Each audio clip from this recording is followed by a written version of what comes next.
गेल्या काही दिवसाच्या तुलनेत अमरावती जिल्ह्यामध्ये आता उष्णतेच्या प्रमाणात थोडीशी घट झाल्याचं चित्र एकंदरीत पाहायला मिळतंय। गेल्या काही दिवसा अगोदर पासूनच 4 ते 5 दिवस झालेले आहेत।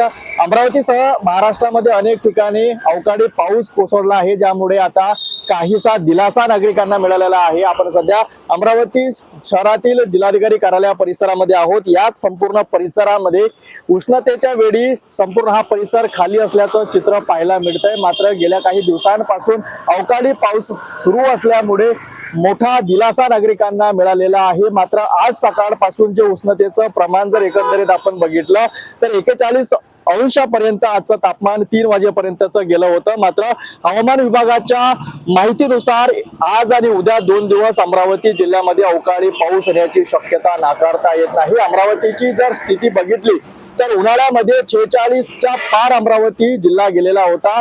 भारतामध्ये सर्वात जास्त उष्णतेचा जिल्हा हा अमरावती मानला गेला होता। मात्र आता काहीसा दिलासा नागरिकांना मिळतानाचं चित्र एकंदरीत पाहायला मिळतंय। 4 ते 5 दिवस सतत अवकाळी पाऊस अमरावतीमध्ये जिल्ह्यामध्ये कोसळलेला आहे, ज्यामुळे शेतकऱ्यांचं सुद्धा मोठ्या प्रमाणात नुकसान झालेलं होतं। मात्र आता आणखी हवामान विभागाने 1-2 दिवस अवकाळी पावसाचा इशारा दिल्यामुळे शेतकरी राज्यात संकटात येणार असल्याचं चित्र अमरावती जिल्ह्यामध्ये पाहायला मिळतंय। कॅमेरा पर्सन सोबत मी रोहित कडे, पाहत राहिलेस मराठी, अमरावती।